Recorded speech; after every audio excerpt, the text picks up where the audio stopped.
শুভ সকাল বন্ধুরা, কেমন আছো সবাই? আশা করি যে যেখান থেকে আমার ভিডিও দেখছো সবাই খুব ভালো আছো। আর আমরাও কিন্তু বেশ ভালো আছি। সকালবেলা কিন্তু ঘর উঠান ঝাড় দিয়ে আমার হয়ে গেছে। আর এখন কালকের যে জামা কাপড় ছিল সেই জামা কাপড়গুলো শুকায়নি, তাই আবারও সকালবেলা ঘুম থেকে উঠেই মেলে দিচ্ছি। কারণ প্রতিদিনই বৃষ্টি হচ্ছে আর সারাদিন মেঘলা থাকে, কখনো কিন্তু সূর্যের আলো দেখা যায় না। এই তিন দিন যাবৎ বৃষ্টি হচ্ছে, কিন্তু গরম কিন্তু একটুও কমেনি। গরম কিন্তু প্রচুর গরম, একটুও গরম এখনো কমেনি। বৃষ্টি হচ্ছে প্রতিদিন, কিন্তু গরম কমেনি। তারপর দেখো জামা কাপড়গুলো সব মেলে দিয়ে এখন মুরগিগুলোকে খাবার দিয়ে দেব।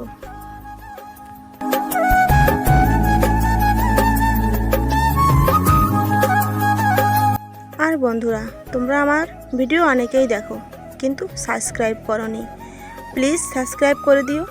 আর ভিডিওটা কেমন কমেন্ট করে আমাকে জানিও। আর যদি ভালো লাগে প্লিজ একটা লাইক করে দিও, তাহলে আমার খুব ভালো লাগবে। আর তোমাদের কমেন্ট পড়তে কিন্তু আমার ভীষণ ভালো লাগে। আর তারপর দেখো মুরগিগুলোকে খাবার দিয়ে চলে আসলাম এই রান্নাঘরে। এখন এই বাসি ছাই এগুলো তুলে নেব। আর তারপর এই 3-4 দিন যাবৎ কিন্তু বৃষ্টি হচ্ছে। আমি এই চুলোটা কিন্তু লেপিনি, কারণ ওই উপর থেকে জল পড়ে, বৃষ্টির জল, তাই কিন্তু এক সাইড দিয়ে ভেঙে গেছে। আর কিন্তু রান্নাও করিনি, সবসময় কিন্তু গ্যাসেই রান্না করছি, তাই চুলোটা আজকে ভালো করে লেপে নেব। তাহলে চলো বন্ধুরা, চুলোটা আগে লেপে নিই।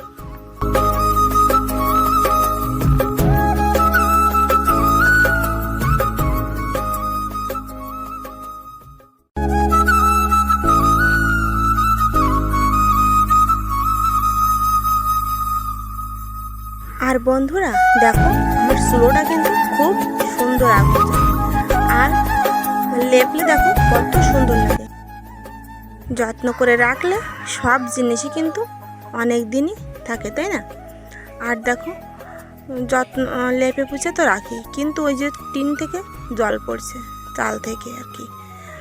তাড়াতাড়ি বৃষ্টিটা কমে গেলেই আমার ঘরের চালটা পাল্টে ফেলতে হবে, নইলে প্রতিদিন এইভাবে জল পড়ে পড়ে কিন্তু আমি রান্নাও করতে পারি না। চুলোটা আমার নষ্ট হয়ে যাচ্ছে, তাই তাড়াতাড়ি ঠিক করতে হবে।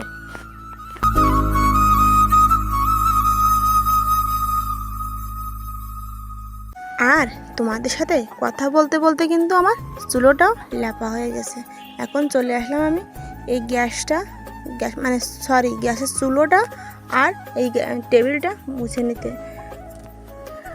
প্রতিদিনই কিন্তু আমি রান্না করলেও ওই চুলোটা একবার মুছি, আর না করলেও সকালবেলা একবার মুছি। আর এখন তো আমি গ্যাসের চুলোই রান্না করছি। আর রাত্রে কিন্তু আমি মুছেই রাখি রান্না করার পরে, তারপরও সকালবেলা একবার না মুছলে কেন যেন আমার ভালো লাগে না। আর সাথে দেখো এই যে ছোটো র্যাকটা, এটাও কিন্তু আমি একবার করে মুছে নিই, কারণ রান্না করার সময় আমি একটা ন্যাকড়া দিয়ে উপরে রেখে দিই, তারপরেও কিন্তু মনে হয় যেন তেল ছিটে ছিটে লাগে। তাই আমি সকালবেলা প্রতিদিন চুলোর সঙ্গে ওইটাও মুছে নিই। আর তারপর ভাবলাম অনেক মশার বাচ্চা মরে মরে পড়ে আছে এই রাইস কুকারের উপর, ভাবলাম এটাও একটু মুছে নিই সুন্দর করে।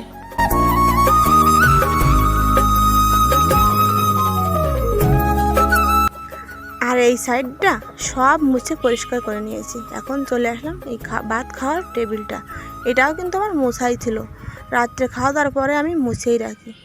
ভাবলাম এটা আর বাদ যাবে কিসে, সেই জন্য এটাও আমি ভালো করে মুছে নিচ্ছি আরেকবার।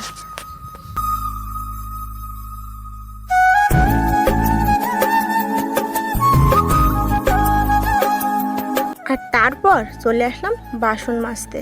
মাজাটা আর তোমাদের সাথে শেয়ার করলাম না, বাসনগুলো কিন্তু আমার মাজা হয়ে গেছে। এখন এক এক করে সব বাসনগুলো আমি ধুয়ে নিয়ে যাব ঘরে।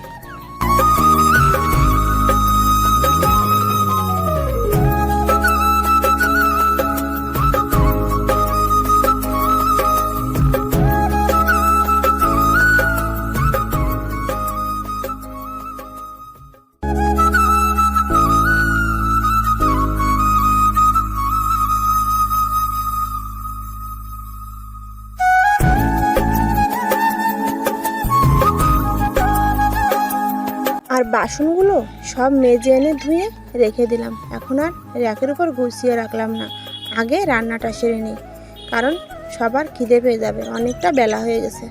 তাই আমি আজকে লেপে টেপে কিন্তু চুলোই রান্না বসালাম। আর ভাতটাও কিন্তু আজকে রাইস কুকারে বসাইনি, চুলোই বসিয়ে দিলাম। চলো তাহলে রান্নাটা করি।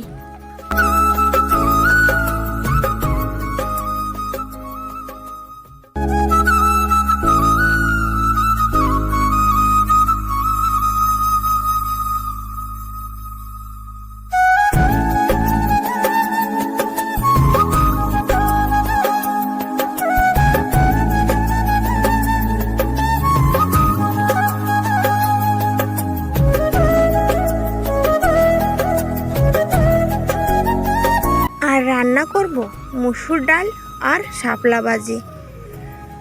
ডালটা আমি ভালো করে ধুয়ে এখন সেদ্ধ বসিয়ে দেবো। আর এক সাইডে হচ্ছে ভাত। আর শাপলাটাও কিন্তু শাশুড়ি মা বেছে দিয়েছে, এই যে শাপলাটাও কিন্তু এখানে রাখা আছে। চলো এখন ডালটা আগে সেদ্ধ বসাই।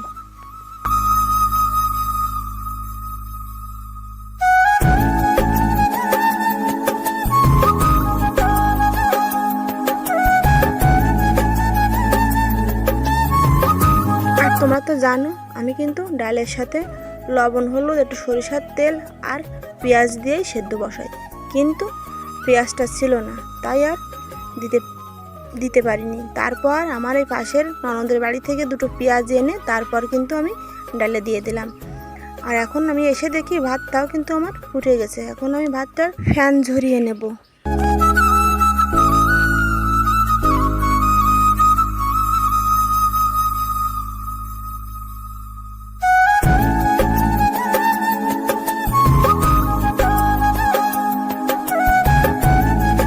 আর দেখো বন্ধুরা, এদিকে কিন্তু আমার ডালটাও সেদ্ধ হয়ে গেছে। আর আমি দেখো শাপলা ভাজিটাও প্রায় শেষের পথে। আর ডালটাও কিন্তু আমি ফোড়ন দিয়ে দিয়েছি। আর করব ক্যাফুলের টক। দেখো রান্নাবান্না কিন্তু আমি শেষ করে নিয়েছি, তোমাদের সাথে আর শেয়ার করা হয়নি। আর এই যে ডাল, টক আর এই যে শাপলা ভাজি। তারপর আমি বিছানাটাও গুছিয়ে নিয়েছি। বিছানা গুছিয়ে তারপর এখন যাব আমি স্নান করতে। আর তার আগে দেখো আমাদের বাড়ি আসলো কারা, আমার বড় দিদি, মানে আমার বড় ননদ। এ দেখো অনেক কিছু নিয়ে আমাদের বাড়িতে আসলো। এ দেখো পিঠা, আম, কাঁঠাল কিন্তু আমার দিদিদের গাছেরই কাঁঠাল।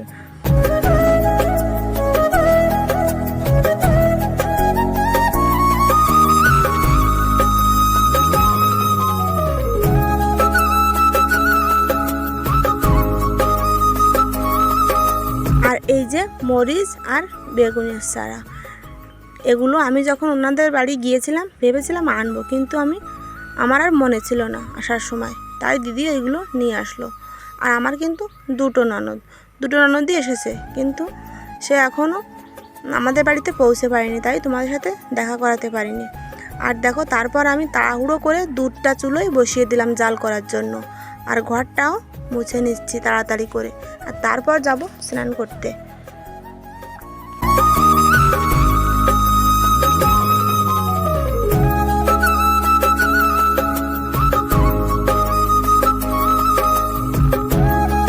আর তারপর কিন্তু আমি ঘরটা মুছে স্নান করে তাড়াতাড়ি করে খাওয়া দাওয়া করে নিলাম, কারণ আমার এক ছোট দিদি যে উনি যাবে বাড়ি চলে, তাই ওর বাবা মানে রোহানের বাবা নিয়ে আসলো একটা ইলিশ মাছ আর মুরগি। আমি এখন এই তাড়াতাড়ি করে রান্না বসাবো। মাছটা এখন কেটে নিচ্ছি, আর তারপর মুরগিটাও কেটে নিয়ে তাড়াহুড়ো করে রান্নাটা বসিয়ে দেবো, কারণ দিদি বাড়ি চলে যাবে। আর এদিকে কিন্তু হচ্ছে বাইরে ঝমঝমিয়ে বৃষ্টি। আর মুরগিটা ছিল দেশি মুরগি কিন্তু। আর চলো তাহলে কাটাকুটা করে সব রেডি করে নিই, তারপর আবার তোমাদের সাথে কথা বলছি।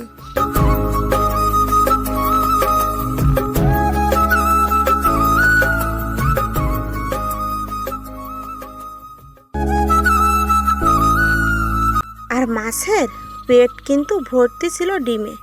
আর দেখো হঠাৎ করে কিন্তু কারেন্টটাও চলে গেল। এই দেখো মাছের পেট ভর্তি ডিম। আমি তো অনেক চেষ্টা করেও ডিমটা আমি বের করতে পারলাম না। তারপর দিদি বলল ডিম সহ পিস পিস করে কেটে দিতে। তাই আমি ওনার কথা মতনই ডিম সহ মাছটা এভাবে কেটে রেখে দিলাম।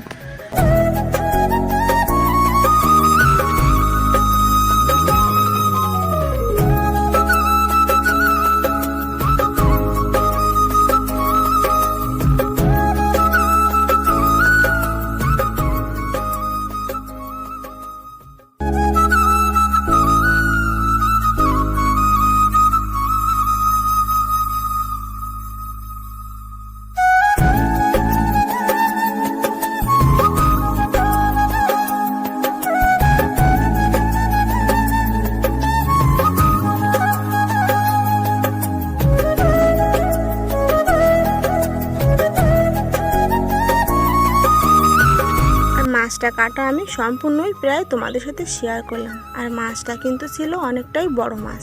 আর এখন আমি চলে আসলাম মুরগিটা বাইরে থেকে কেটে নিয়ে ধুয়ে পরিষ্কার করে ঘরের ভিতরে, কারণ বাইরে প্রচুর বৃষ্টি হচ্ছে। এখন আমি ঘরে বসেই কেটে নেব। চলো তাহলে মুরগিটাও কেটে।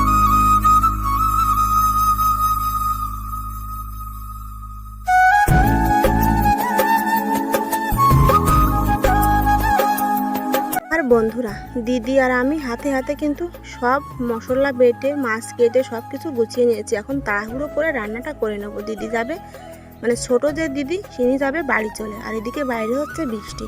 রান্না বান্না কিন্তু আমার শেষ, কারেন্ট ছিল না তাই তোমাদের সাথে শেয়ার করা হয়নি। আর এখন দিদিকে খেতে দিয়ে বাড়ি পাঠিয়ে দেব।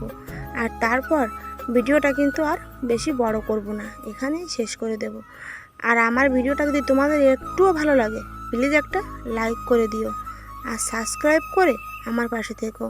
দেখা হবে নতুন একটা ভিডিওর সাথে। টাটা।